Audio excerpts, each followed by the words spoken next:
Hi there, this is Elena with Black Sheep 303 Creative, and I am absolutely thrilled to welcome you to day one of my Christmas card series, the 12 Days of Christmas Cards. I'm an absolute Christmas fanatic. I love Christmas. I especially love making cards and decorations and all that good stuff, so I'm thrilled to be sharing that with you today. And my first card for the season is I'm calling it White Poinsettias because it is using these two poinsettia dies from Memory Box. That is the poinsettia corner, and then the other one is the poinsettia border. Now, because these dies are super delicate and super intricate, I am putting some Stick It adhesive onto my white cardstock before I die cut those dies out. This is going to save me a ton of time because it's going to basically turn those dies and the petals that I will be inlaying back into it into stickers before I ever even cut it out.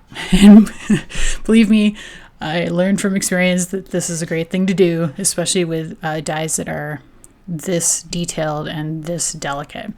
Now, I've miscalculated the amount of paper I need to cut out these two dies, so I'm just going to trim this down and then come up with a second sheet for my corner die. But, you know, this happens to the best of us. So the Stick It is super easy to adhere. This is exactly how I do it. I just peel back the backing and then I trim out the piece that I need to the right size, and then it's all ready to go.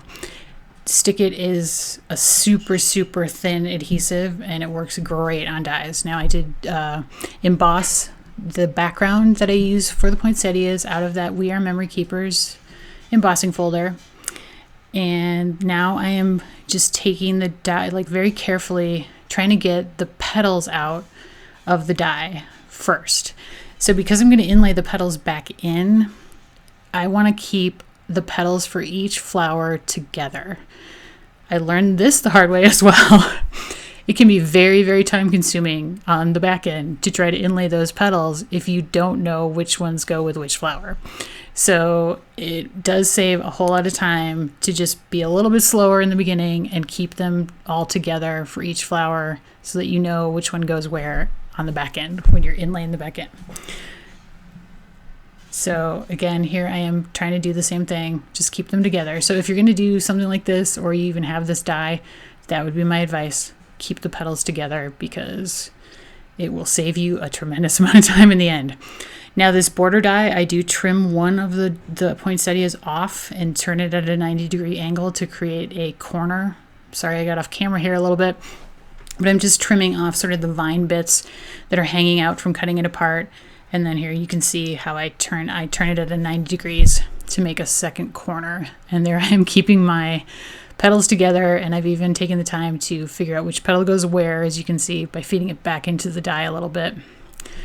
And now I'm going to use my Gansai Tambi Starry Colors watercolor palette to add some somewhat subtle shimmer to the petals. Now I wind up using the 4 colors on the inside of the palette, which I'm putting on red gold right now, and that's kind of a coppery gold, I guess, sort of. Now, these watercolors work amazingly well on dark cardstock. On this light cardstock, they're very sheer, and that was purposeful. Like, I wanted a kind of a somewhat subtle gold metallic effect on these petals. I didn't want to turn them gold per se. I still wanted them to look like, you know, I'm doing white on white, but I wanted to add sort of a subtle iridescent-y effect to them, and this palette did a great job with this. This is light gold that I am putting on now, and it is like almost like champagne gold, sorry. And it's kind of almost like a tan gold, if that makes sense. It's kind of like a pale beige that turns very gold when you hit it, when the light hits it. And then I do use yellow gold, which is, exactly what you expect gold to be. It's that sort of brassy gold, metallic-y color. A little bit darker than the light gold and a little bit lighter than the red gold. And then the last color I use on the big poinsettia in the corner is the light gold. And the light gold is, it's almost essentially like a white, or like very sheer.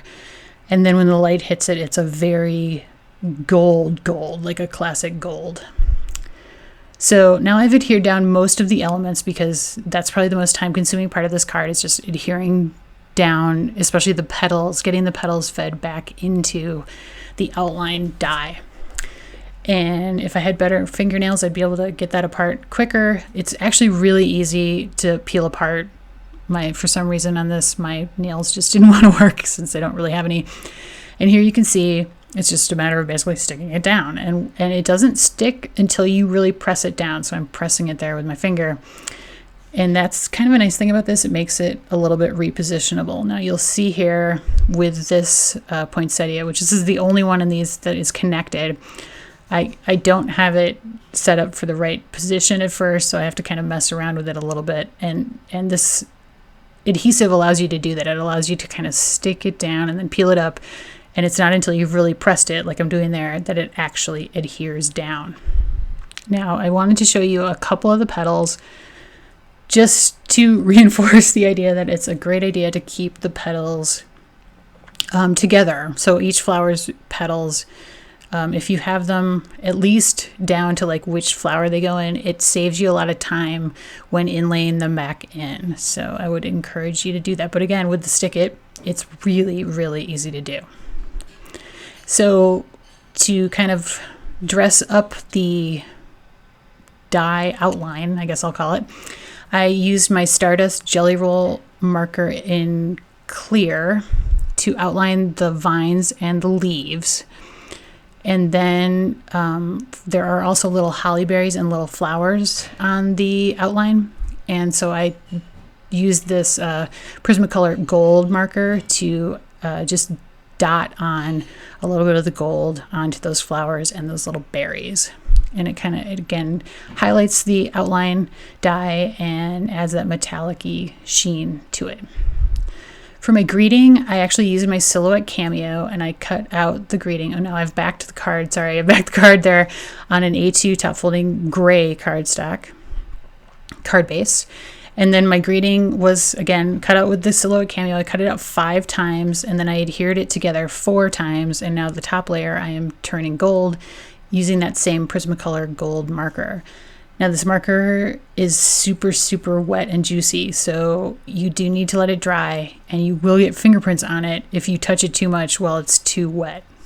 So I'm gonna set those aside to dry. There's a little bit of area that I need to touch up here on Christmas, so I do that and set that aside. And now the finishing touches on my poinsettias are, of course, to add some sequins. So keeping with my metallic and gold or metallic and white theme, I use a large silver, a large and a medium gold, and then medium and small white sequins. The metallic ones I got from sort of a generic mix at Michael's, and then the white ones come from Pretty Pink Posh's Sweet Pea Mix, and they were all just beautiful and went very nicely with the overall theme of the card.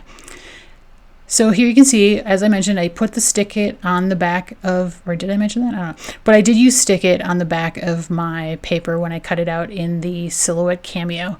I'll be honest, it did not work very well. It worked absolutely amazingly with the dies.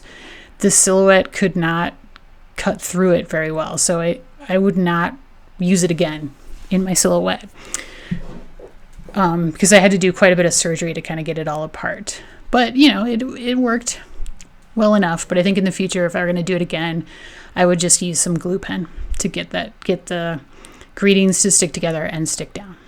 And for the final touch, I used my Tonic Nuvo Crystal Drops in Silver Lining to put a dot on the eye in the Merry Christmas greeting. And there you can see sort of that subtle iridescent-y effect that watercolor palette added to the leaves, or petals, I guess they are. And there you see the final card. And there you can see like a good close-up of the embossed veins on the flowers. And there's a real good look at sort of the shine of the gold and the palette. Well, so I hope I've given you a little inspiration to start making your Christmas cards or holiday cards, as the case may be. I really, really appreciate you watching. I hope to make this an annual tradition. So please come back tomorrow for day 2 in my series, and you can find a complete list of supplies used on my blog, blacksheep303.com. Have a fantastic and amazing holiday season. Thanks so much. Hope to see you tomorrow.